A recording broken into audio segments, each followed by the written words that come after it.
So I'll give a quick introduction to myself and then really let Adam kick off. But maybe first off, a quick welcome to Adam, who's joining us. I sound like an international newsreader here. Adam is joining us all the way from Philadelphia. So Adam, it's a real privilege to have you. Thank you so much. Thanks for having me, Brad and Grace. It's great to see you. It's I'm a bit of a fan of Adam without ever having met him, but I've followed the Asset Map story for some years, and I just think it's such a beautiful business and what it's trying to do. So I'm as excited as everyone else here to hear a little bit more about the story behind the business and I guess the story behind Adam, and to learn a little bit more about what Asset Map is doing. Maybe just a quick intro into why we do the MD Forum in the first place. It started sometime last year. And really all we try and do is bring interesting leaders in the industry to come together and talk. The idea is to make it very conversational. There's no script, there's no key objectives, there's no product push. And it's really getting like-minded people who care about the industry deeply, who have the same goals in mind. And it's an opportunity to share ideas and learn and see what insights we can draw and how we prepare ourselves for, in the context of today's discussion, particularly the coming decade. But really the idea is it's always to be future looking and some level of thought leadership.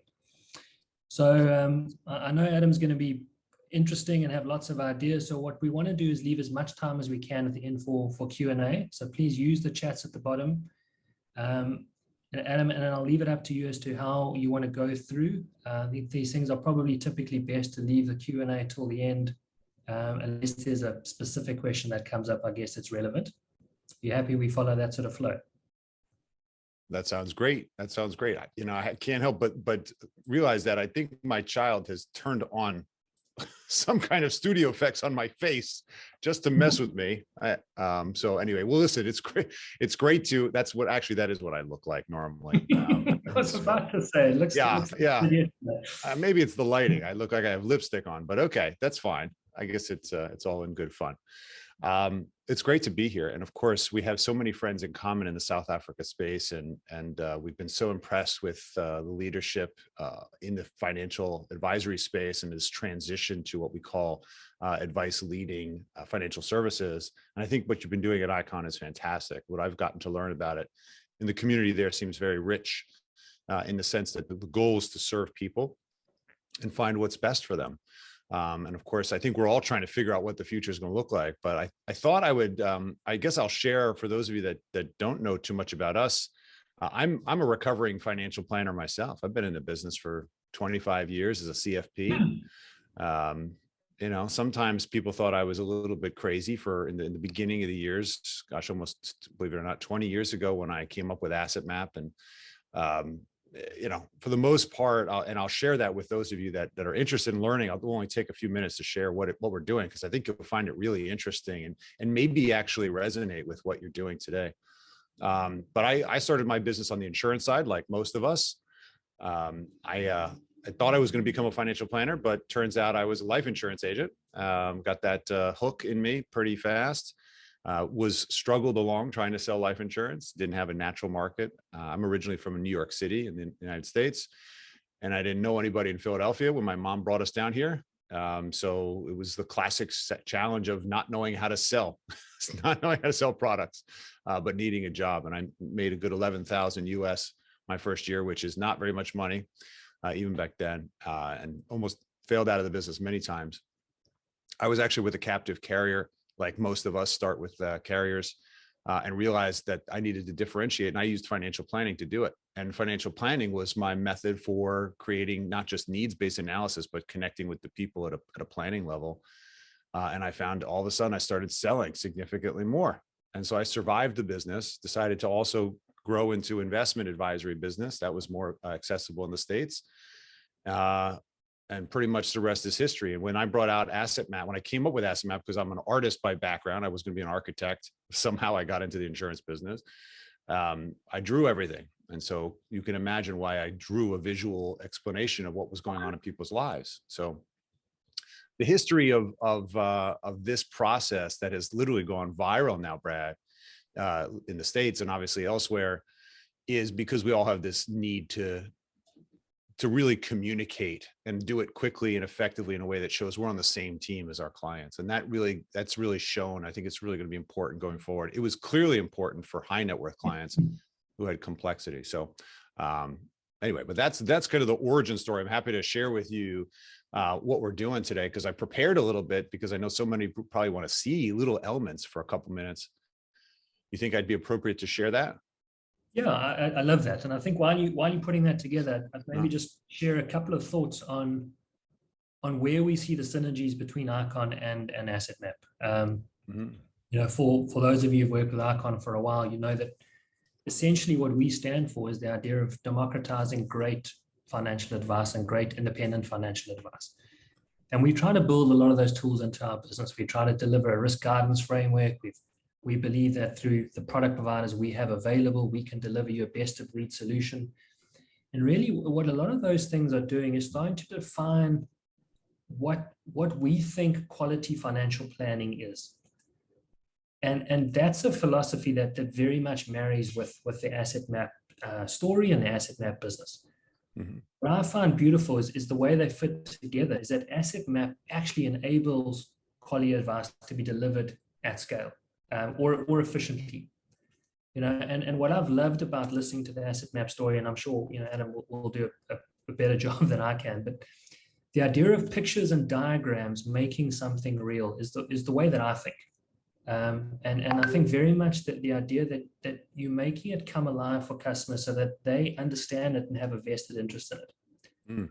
Put those two things together just means it becomes more economically viable to deliver quality financial advice. And you can have this beautiful, you can create this beautiful story and say, you know, advice has to be done so purely, but if the standard of what is deemed quality is so difficult to reach, it becomes impractical to deliver. And for me, that's the value of businesses like Asset Map and Asset Map in particular. I think that's right. That's exactly true. And I think the key is that's actually a perfect segue, because I put this really, really short, we're talking 5 minutes of slide together, because it will really explain what I think is happening. I've had the pleasure of literally traveling around the world these days, not recently, but speaking really to all types of diverse population that are in the financial services business. And there's a significant theme here, right? Nobody wants to be sold anymore. We know that, right? We want to buy what's appropriate for us, and we want someone to help facilitate that. And we've been thinking a lot about where the professional actually interacts with the consumer. That is what we call the engagement moment. It's just like this image. Can you see my screen, by the way? Does it say, do you see a person standing there? Fantastic. So we see here a female advisor or professional interacting with her male client. And it's a moment where they're both working on what matters to the client and talking about it, conversing it, making decisions, is the moment of engagement. It's where we earned our biggest credibility. It's where we got the opportunity to share our knowledge, for us to see our personalities if they match, for us also, of course, to earn the business. And that's where most of our sales were made. We're in the fact-finding opportunities. Every time we found out what's going on in their family, what's going on with their purpose, how do they see themselves in the next few years? What do they really care about? Those are the moments where we really earn our business and earn the right ultimately to shop for them and serve their product solution set. And so we found that was the moment that we want to capture. It's often the only time we see them throughout the year.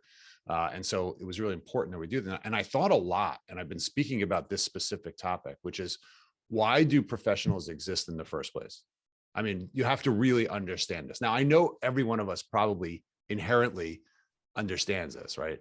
But we believe that the core role of a financial professional is just to help people make wise decisions, right? Now, if you believe that, then the question is, well, what does that mean going forward? What does the future look like?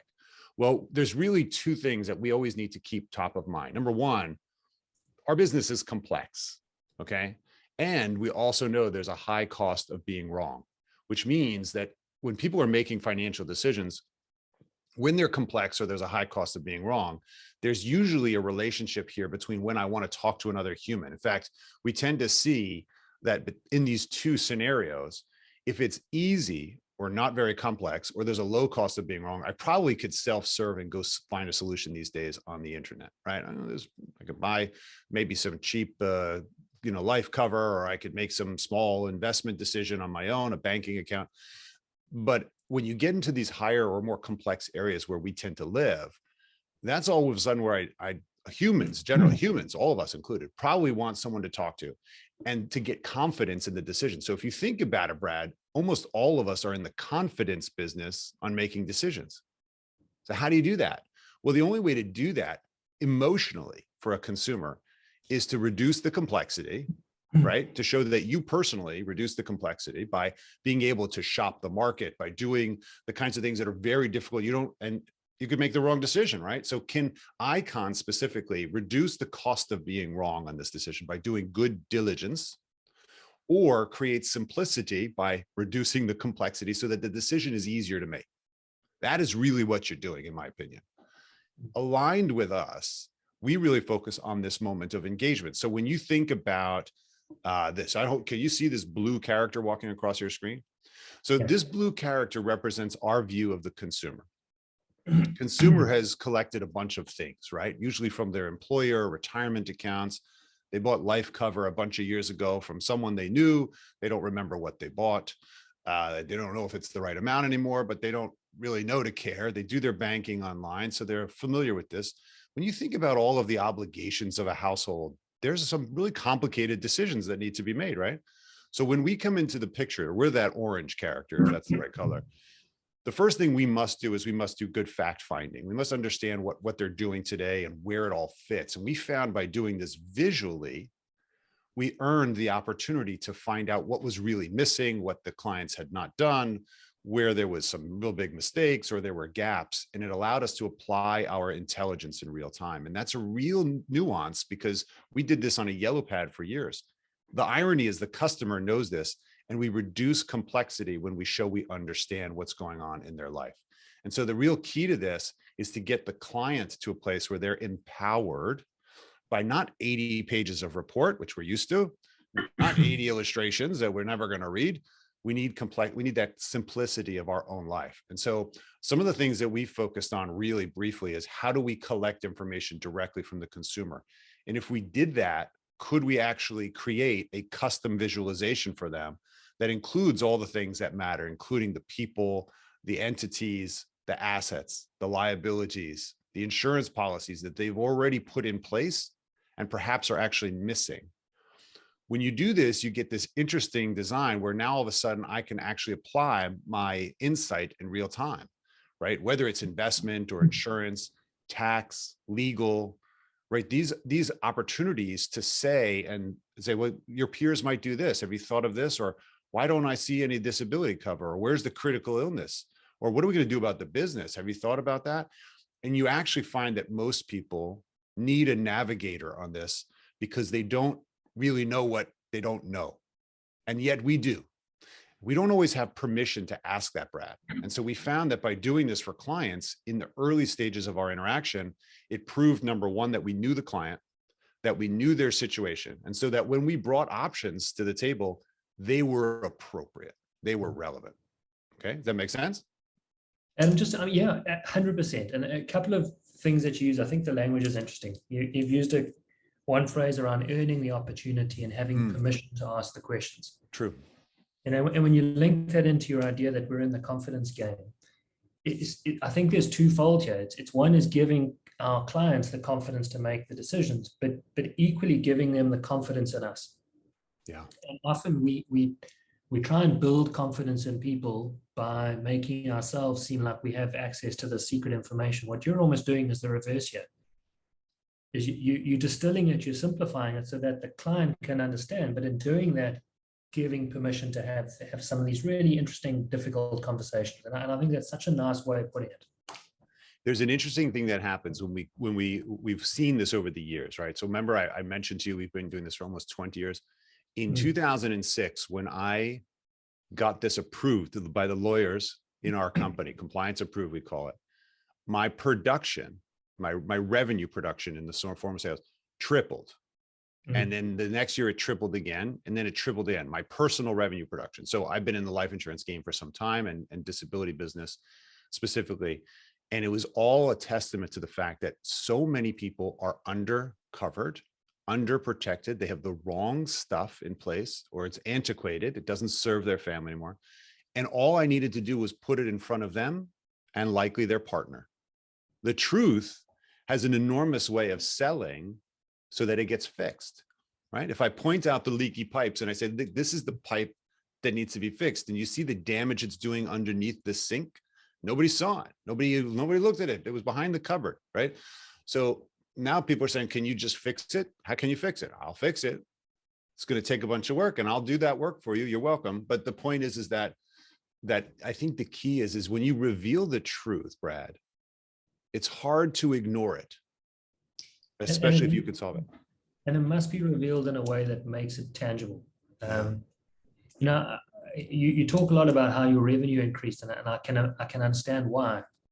I'm interested to hear whether your retention increased as well. I mean, my gut feel is that simply the fact that your clients understand what they have and why they have it makes it far stickier and far less likely for them in a year's time to question, well, can I save some money by reducing my premiums?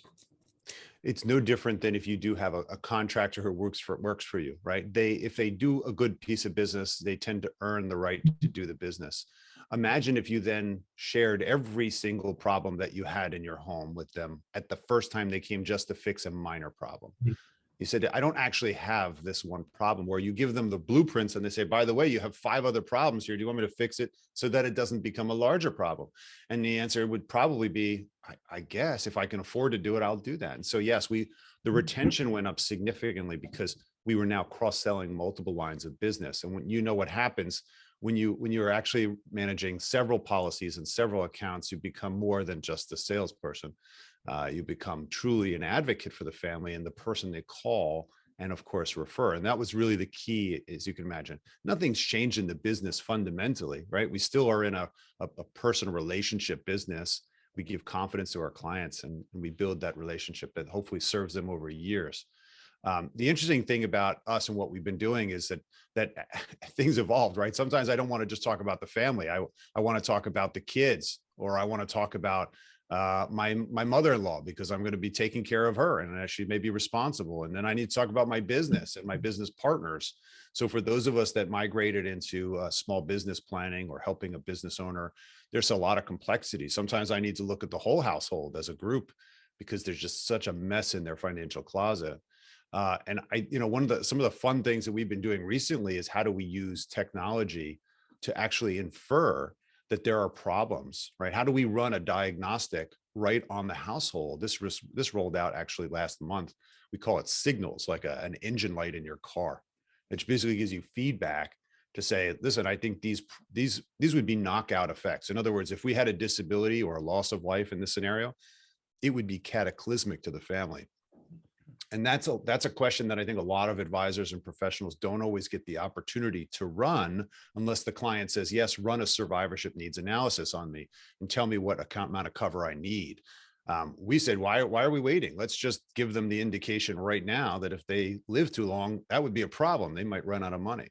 And so it really was a great lead in into our embedded financial planning tools, which in 30 seconds can tell you how funded you are for retirement, loss of life, disability, and make it quantifiable if you get permission to run this analysis. It just can't take 3 hours to run this analysis anymore. We're talking seconds live on a screen sharing environment. And I threw this in here because we can't ignore the fact that we do some really great work. As professionals, we have a lot of analysis capability, but that's not what the client's asking for. The client's saying it's already complicated. Don't give me a complicated readout. I need to understand it. I need to be empowered unlike ever before. Because if you're not going to empower me, I'm going to go to the internet and that's going to get me execution in 10 seconds. And I still don't know what's going on, but I executed and it's done. And now my spouse is not going to bother me that I took care of it. So sometimes we're just trying to get things done, But when we have this complexity, we can't go into clients and saying, listen, I created this 90 pages of nonsense that you're not going to read, but it makes me look good. By the way, it says effectively, you should go buy this life insurance and you should invest this money. Okay, that's what it tells you. The client needs a way to be empowered and to remember you as a professional. And that's why this is branded to the professional. And the power of that is really important. And what I found was really kind of interesting. When I originally started doing this, we were doing this all on paper, right? Face to face. Remember those days? Well, about 7 or 8 years ago, we went entirely remote in our practice. So we're managing several $1 billion, and these clients are meeting us remote. We're talking 8 years ago, well before the pandemic. So this entire system was designed around the 4 modalities that we tend to work, as you just saw.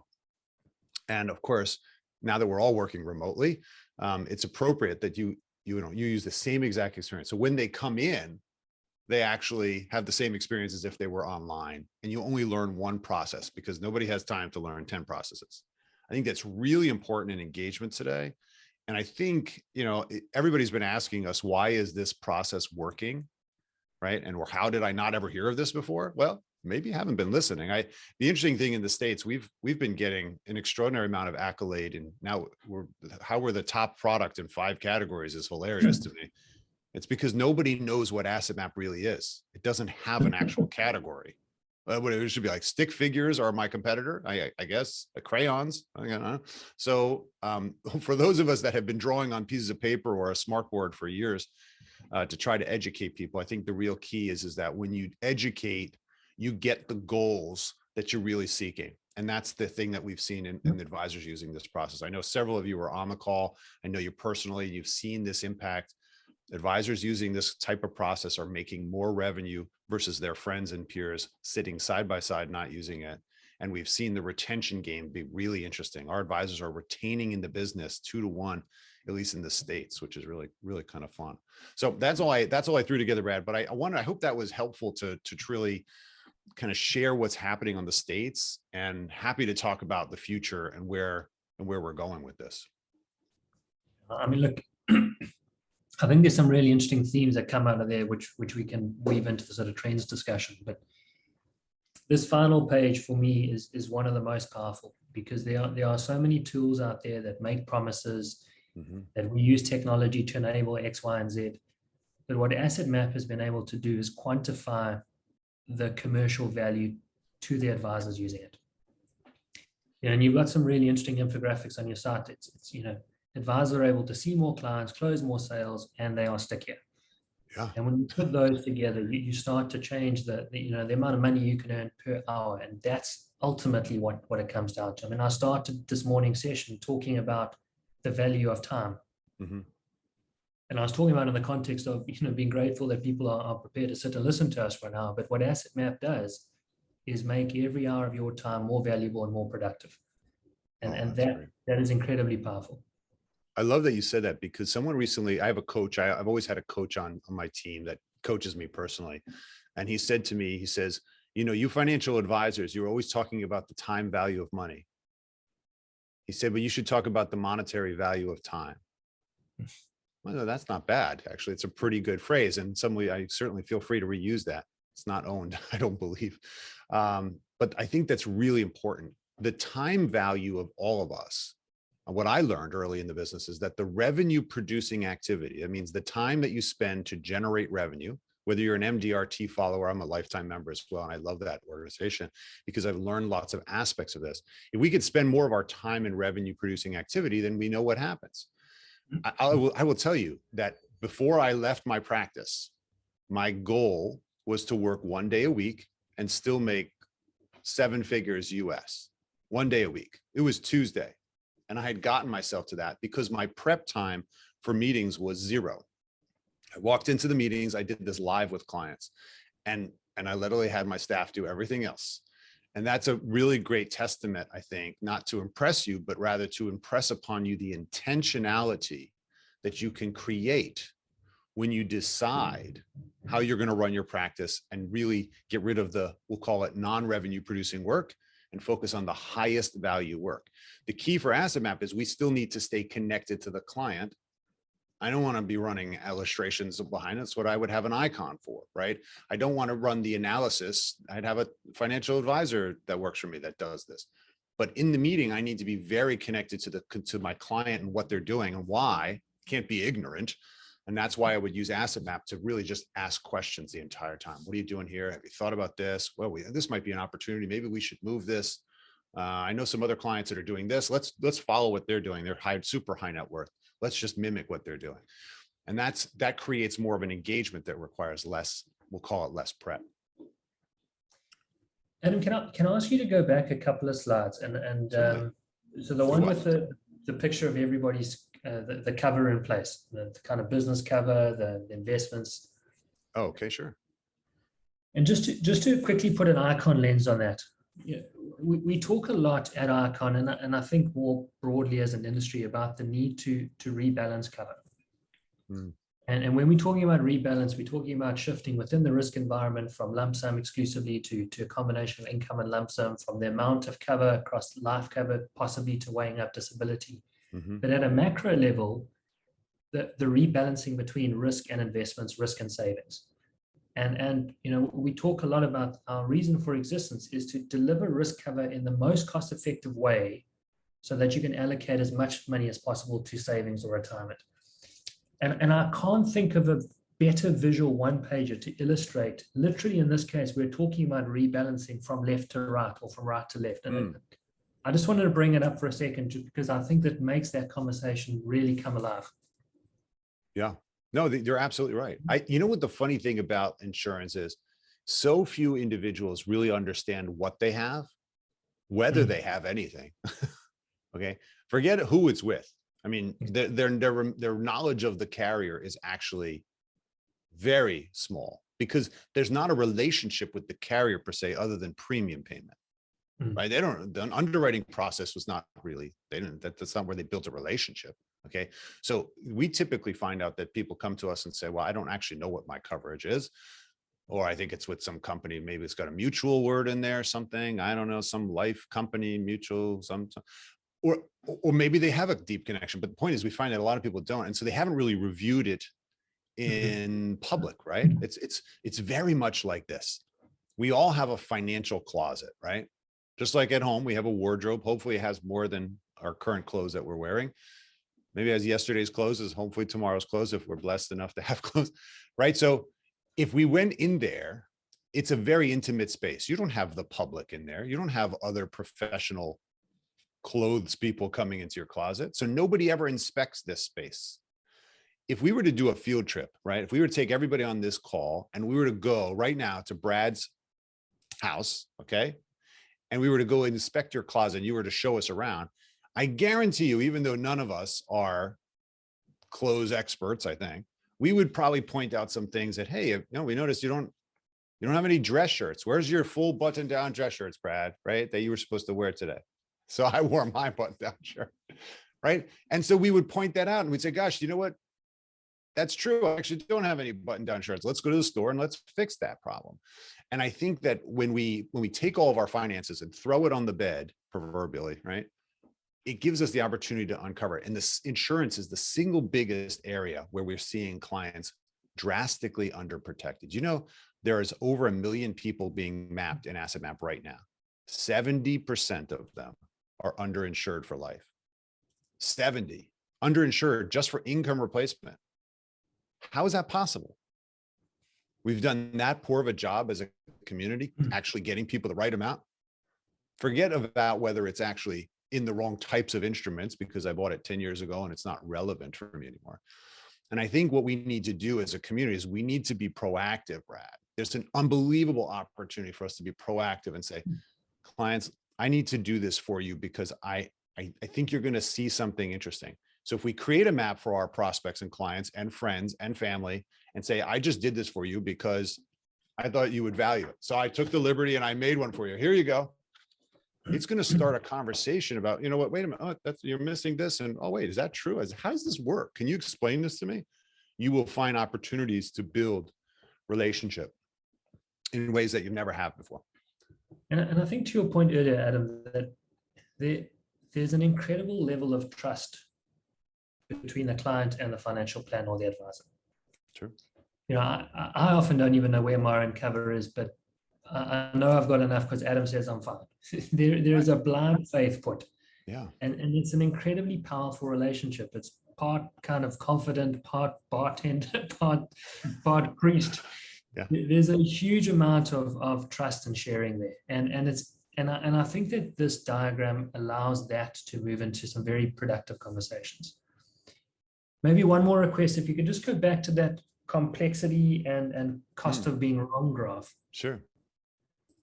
I mean, we promised that part of what we would talk about this morning is the financial advisor of the next 10 years. And I'm really curious to get some of your thoughts on that. And I suppose the opening question is, will there be a financial advisor in 10 years? If you look around multiple industries, technology, AI, machine learning, you can throw all the cliches in, are proving to be, in many cases, more effective than humans at doing things that humans have historically done. That's true. Particularly in the medical side, often an AI diagnosis is more accurate than a doctor. So knowing that, why do we still think that humans are best placed to be financial advisors in the next decade?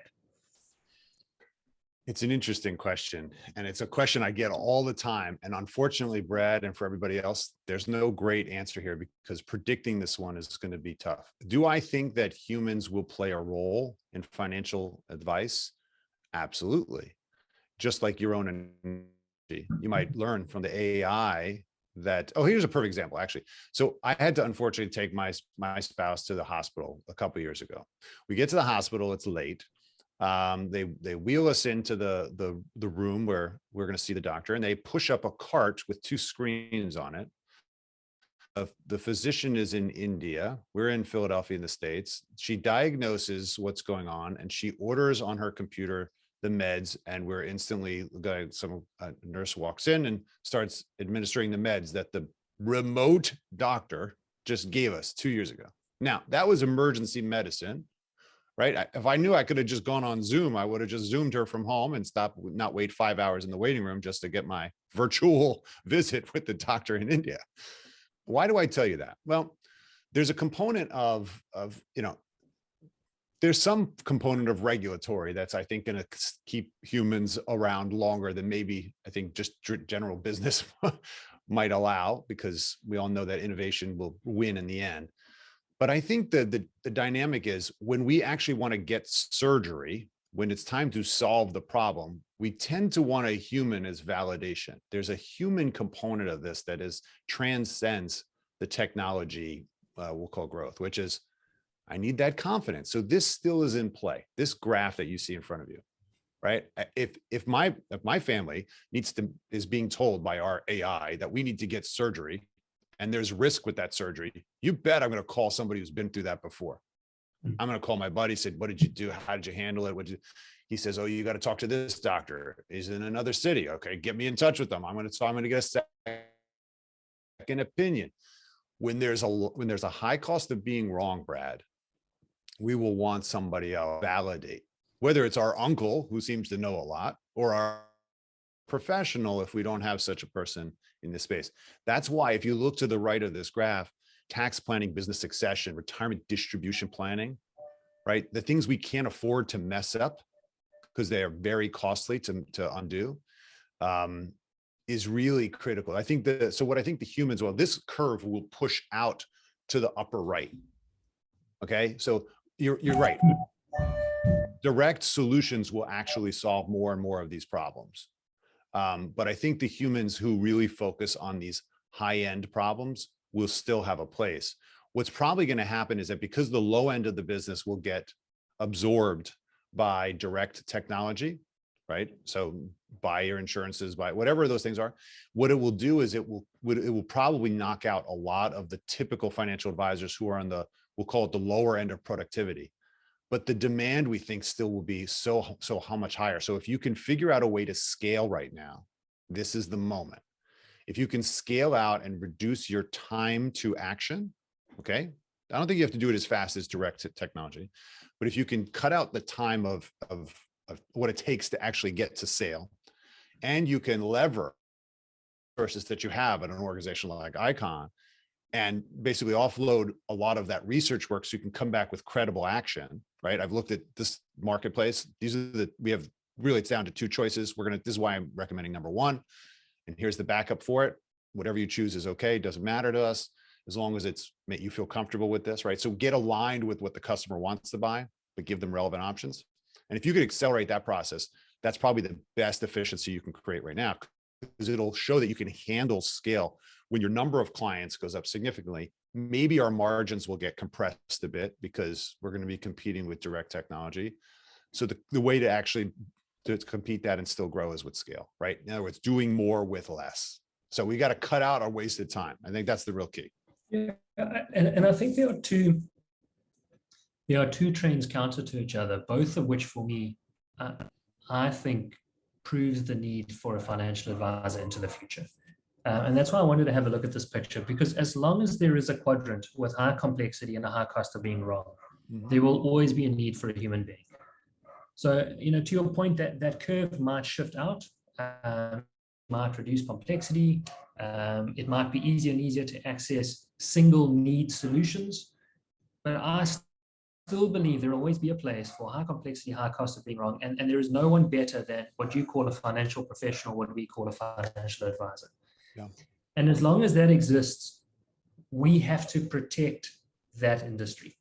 So, and maybe for me, the other point is this idea of making a wise decision isn't necessarily the same as taking action. Mm-hmm. And I think that is probably the single most important role of a financial advisor. Amen. The graveyard is full of digital insurance companies that have started and failed because you can remove all the hurdles and make the process as simple as possible. But the bottom line is people still don't do anything. Yeah. In the other half of my life, I've built a digital insurer, a specialist cancer insurer, and we went live a couple of months ago. The challenge isn't delivering a beautiful product at a good price online. The challenge is getting anyone to actually take action. And I think that is truly the greatest value that advisors often bring, is not only making the decisions, but holding the client's hand. The old cliche, you can take a horse to water, but you can't make him drink. Yeah. Advisors make clients drink. And that's, I think you take people out of the process, you'll have a bunch of informed clients who simply don't take action. There's no question. And the evidence proves that. I mean, that's why when I say to you that if 70% of the population is underinsured, and those are the ones even talking to a financial professional, yeah. I'm worried. What I see is that a lot of financial advisors got excited in the States about investments. It was an easier recurring revenue business model. We didn't get sucked into it. We actually did do it, but we still kept our insurance production up just as well.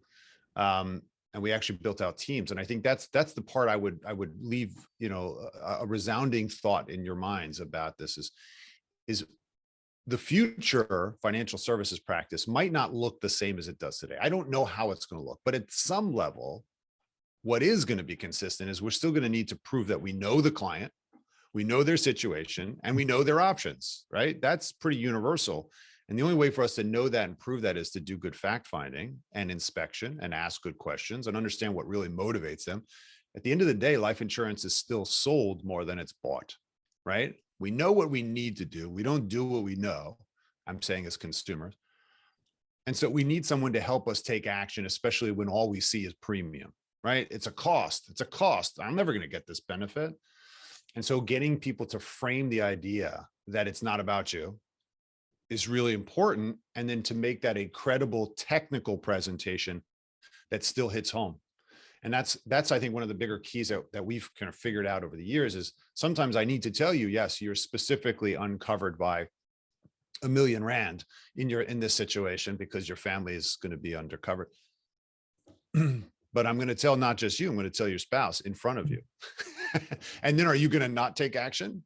I'm going to give you a couple options to do that as effectively or as economically as possible based on cost. But the key is really got to remember that it's not always about us. And that's what I think an advisor sometimes needs to get us to do. We've seen this huge trend in the States towards fee-based financial advice.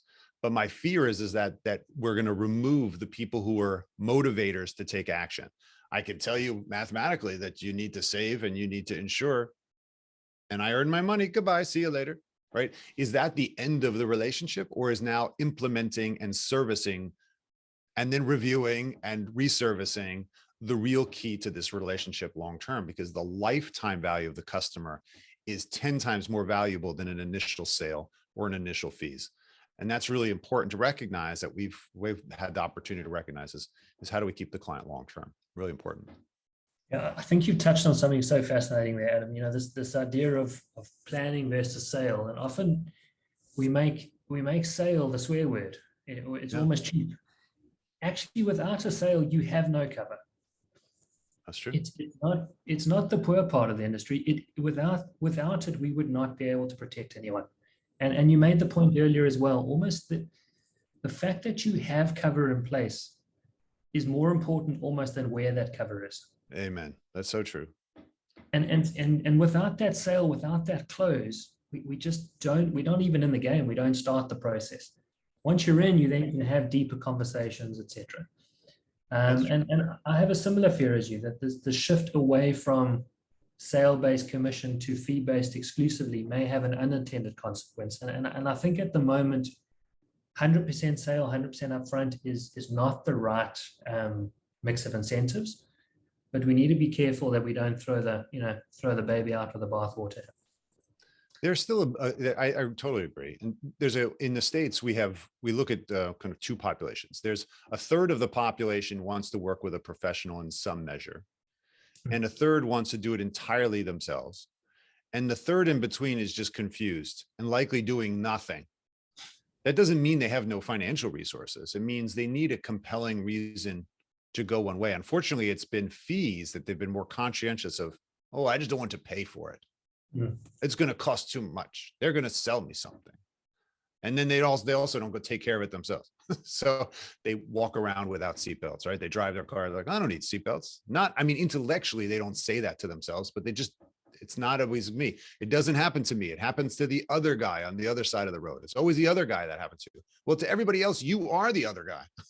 So the key is that it's the calamities of life. We all know, we've lived long enough to see it personally. We know they're real. And so the key is to help people recognize, listen, let me make it easy to just understand what's going on in your life. And I'll bring some ideas. If those ideas make sense, then ideally you place the business with me. And if not, it's all good. I think the pressure of the sales concept is gone.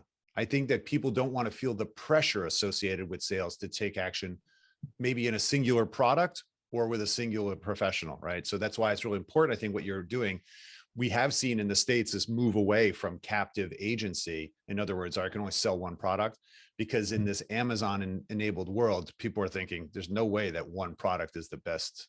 One company sells the best of everything. That's impossible, right? So I want to have optionality.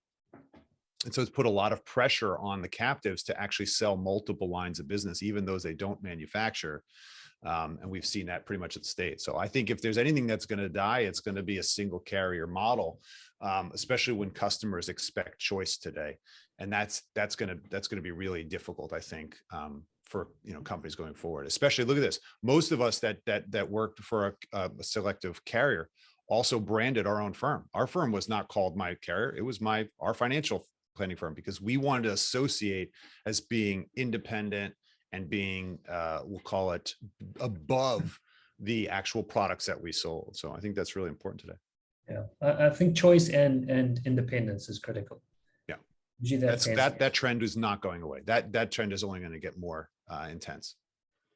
And again, just looking at this picture before we open up to a couple of questions coming through, the future of the financial plan, the future of the advisor. If I'm sitting in that space, I'm looking at this and I'm excited, because it means that in time, technology is going to take care of the part of my life and the part of my practice that I don't particularly enjoy. The low complexity, low cost of being wrong are often the menial tasks that I'm forced to deliver. And it's, there's this constant discussion of I categorize my clients in A, B, C, or I categorize, there's a spectrum of work that I do. The spectrum that sits in the top corner of this graph is the most interesting, the most intellectually challenging. That's where I want to spend all of my time. So rather than seeing technology as a threat, I think if I look at this picture for me as a planner, I see it as a massive opportunity, because it means if I gear myself up in 5 to 10 years' time, the vast majority of the time I spend is going to be on the stuff that's intellectually challenging and interesting, and the things that I can truly add value to my client, and know that technology is almost able to take care of the rest. Oh, that's that's a great opportunity to reshape. Yeah, I think that's a great insight. I think you picked it up very well, and it's a great. I think it's true. We do need to delegate our lowest productivity work to technology and to other individuals willing to work for that rate. That is the point of business, right? Is to create we'll call it leverage on, we'll call it get the highest producing activity, used the most. That's the efficiency. I think that's really important. So I think it's a good pickup. I also think it's really important we recognize that you can Google all these words too, and Google will give you 2 million or 200 million results. Effectively, we want to make sure that you're along for the ride, right? So that you're the context to understanding those 200 million results, and say, well, here's how it affects you. The key for us at Asset Map was, what we found really worked in the field was, if I could show and prove that I know you at all times, and I can ask you the questions that really Google didn't think to ask you, which is, why is it important that you actually have cover or not have cover, or have this in trust, or have this offshore, or why is that important? Well, here's what I'm really trying to achieve. Oh, well, if that's what you're trying to achieve, you're asking the wrong question. This is the question we should be asking. And that's what I think we need to recognize, is that the consumer actually does know this inherently, because you could do lots of research on this, but when it comes time to making the decision,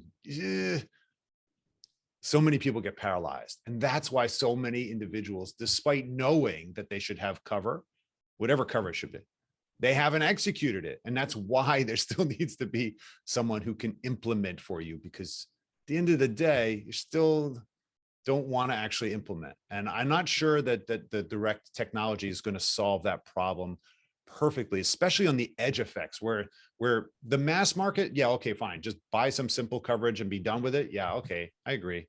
Technology is going to do a great job there. But I think the human is really, really relevant. But here's the thing. If you agree, if you're on this call and you agree with us, what are you doing about it? How are you communicating to your market, your customers, that you can help them make these decisions more clearly? And that's one of the reasons why over the past bunch of years, we've focused a lot on, that stick figure video that I showed you. You can now customize that in South Africa to your brand. So if you have a firm, you can put that on your website and you can communicate that. We actually do that for you. So our South African team literally can, create all of this material for you, and you could put it in front of them. So I told our team that I would actually share this for those that were wondering about it. So I will share this, because we do think that there is this trend happening where the customer is going to ask for their asset map, and you either provide it or you don't. We are on a trend now that we're trying to put an asset map on every fridge on the planet. That means a refrigerator. That when a family basically thinks about their finances, that's on there. The question is, whose brand is on there? Is it your brand? Or is it your competitor's brand that provided them an asset map and they already know where everything is, and then you're coming in trying to compete against that? That is not fun. You do not want to compete against an advisor who's already done a map for them, because they're like, I already did this with them. I'm not going to do it with you. I've already revealed all this information to them. I'm not going to do it twice. Own the map. Do it first. So that's a call to action for all of you, which is, if this has any merit for you in your brain, it says, yes, I could see this have application. You want to go to that website and actually schedule a personal demo, see if it's right for you. So that's my sales pitch, in the sense of, I've just let you know about it. You can do what you want. Now you can implement or not. But the point is that this is changing, and we're going to see a massive demand for this type of experience. Yeah, and look, that is clearly an asset map positioning, and we wouldn't be here if we didn't believe in it. The reality is, the question you asked is what are you doing about it? And if it is an asset map, what is your answer to the problems we've raised? The reality is, customers are becoming more informed, but they are as unlikely as ever before to take action. How do you build that trust? How do you build that confidence? Again, the language that Adam's used throughout this morning's discussion is so interesting to me, because it is particularly language that a computer or technology is never going to replace. Mm-hmm. we are dealing with a human to human business here. And for me, the role of the financial advisor is going to remain for the foreseeable future. I see digital technology and even disintermediated direct channels as the greatest gift to financial advisors, because often those products are particularly poor and they result in poor experiences. And then you become a valued client to an advisor. But I think what they do really effectively is bring a new market into life insurance. What we've struggled to do as an industry is bring new people in. And particularly in South Africa, the challenge we have is access to advice. We have this pyramid of a population. Advisors are dealing with the top end, and you've got the vast majority of the population who simply can't access. And I think the opportunity for some of these direct channels is that might result in pockets of that population coming into the insurance net, even if just for their first product. But now it's customers that I think are perfectly suited for a financial advisor in the future. Yeah, that's true. I think digital and direct will feed the market of the financial advisor of the future and allow the financial advisor to sit in that top corner of the graph and really operate in the space where we know and love, which is delivering advice. Yeah. And tools like Asset Map, for me, become absolutely critical in how you deliver that in a viable, cost-effective way, and in a way that your customer understands it and wants to partner with you in that journey. Oh, that's very true. And we've seen this a lot, not to kind of keep promoting Asset Map, but one of the fun parts about being in this business is when you see your clients just, they don't just give you a handshake, they give you a hug, right? Because they know that you've busted a problem for them that they've had and didn't know how to express and didn't know how to actually communicate, which is that I just didn't know where all my stuff was. And I didn't have a way to communicate where all our financial resources were to my most intimate family members. And especially, when some people actually die, I heard this happens to everybody, but we actually leave this planet at some point.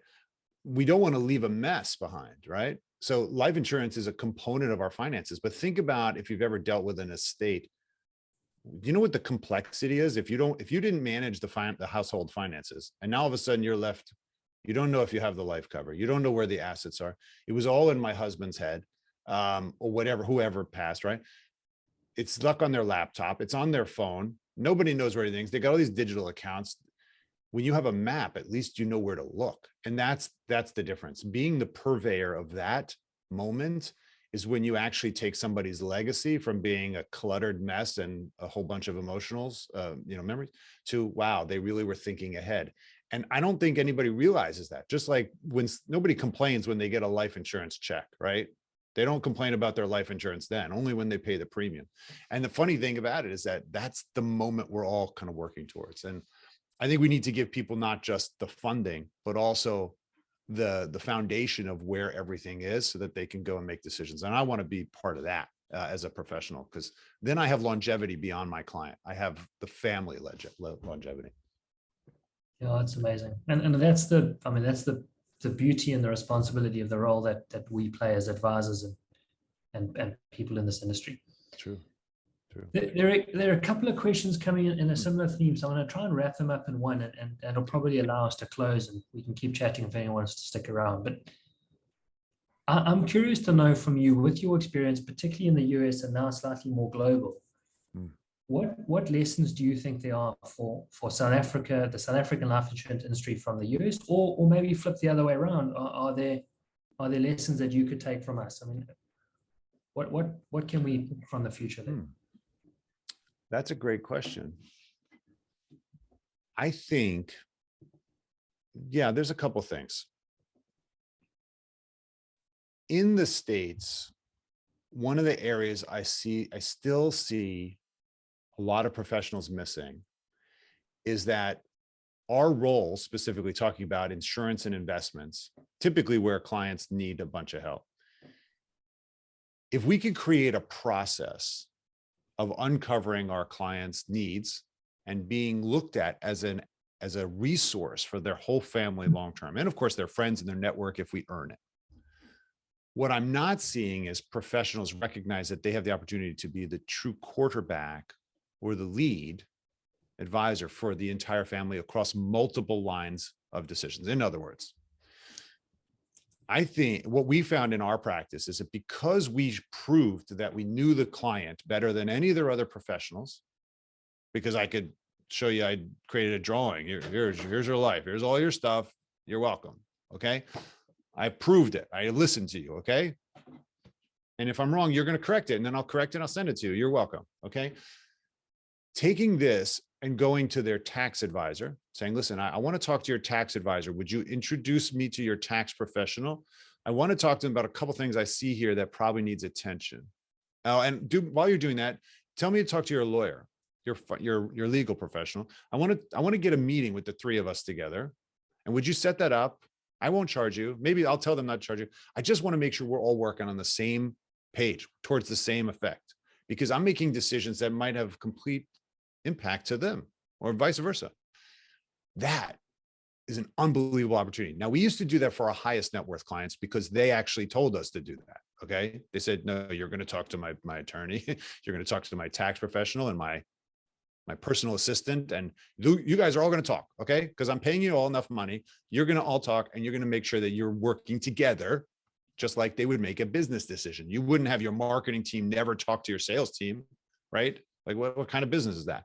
So the point is that, but what happens if the financial advisor, us, we say, no, we want to coordinate everybody. I don't think most will call it the middle market, non-ultra high net worth, they would be thinking that makes perfect sense, but nobody's offered to do that, or it's going to be costly, or I don't know if I've gotten to that level. Every level of net worth, we have several billionaires that are using Asset Map and they were part of our practice. They would always bring a whole team of people. Here's why I say that to you. What prevents us right now, all of us, from maybe even our top clients trying it, saying, listen, I'd like to create a professional meeting. I want to be the lead. I'm going to set it up. I'm going to have coffee with all of them.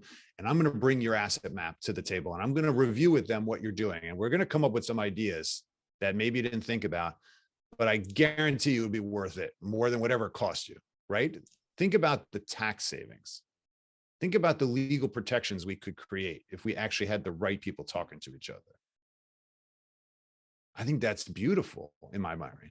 And I can't tell you how much revenue we generated from that, because people took action when the entire team was saying, no, we think you should do this. How do you bring those people together? We talk about bring a balance sheet to the coffee. I mean, no, I need everybody to look at this and ask good questions. Why are we doing this? Why they don't have this? Why is this still here? We thought we told them to get rid of this. Where's the documents? You see what I'm doing? I think that advisors have the opportunity to facilitate that vision, and they will earn the right to stay on that chart we talked about for a long time, because they are instrumental. You can't just pull that out of the family. And I think that's the real key. Make yourself indispensable. The way you do that is proving value to the customer in ways that they're not asking.